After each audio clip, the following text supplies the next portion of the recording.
ईमान साहब, हमारे विधायक बगल के सरवर आलम साहब कोचाधामन, हमारे बगल के एमएलए मुर्शिद साहब जोकीहाट और बैसी के एमएलए हमारे गुलाम सरवर साहब, मंच में बैठे बंगाल से आए हुए बंगाल प्रदेश अध्यक्ष और हमारे बहादुरगंज से मासूम बाबू तौसीफ साहब जो डॉक्टर साहब हैं और इमरान बाबू, उसके बाद मासूम बाबू, नदीम साहब, जमील मुखिया साहब, नूर आलम साहब, जुम्मन साहब, मरगूब साहब, सजाबुद्दीन साहब, हासिम साहब, मंजर साहब, मुस्ताक साहब, किंग बाबू, मेराज साहब, नूर आलम साहब उप मुखिया चंदवार और दूर दराज से आए हुए साथीगण, नौजवान साथीगण, मुस्ताक साहब और हसीब बाबू, इन लोगों ने जो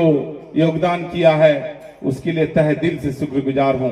लेकिन मैं वो चीज नहीं भूल सकता हूं जो हमारे माँ और बहनों ने रोजा रख करके हमको वोट देने का काम किया।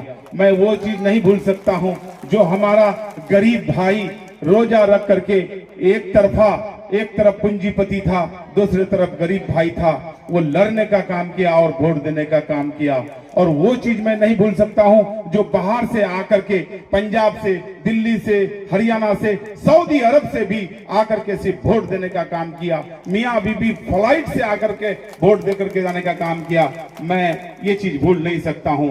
रहा सवाल बहादुरगंज विधानसभा के लोगों का, मैं आपको बता दूं, जो लोग मुझे वोट दिया है मैं उसको दिल में रखूंगा और जो वोट मुझे नहीं भी दिया है मैं उनसे वादा करता हूं कि मैं बदले का भावना से काम नहीं करूंगा। क्योंकि ये कांटे का ताज 5वीं बार जो आपने दिया है, ये कांटे का ताज एक तरह से हमारे ऊपर चैलेंज है, क्योंकि इसको निभाना बहुत मुश्किल है।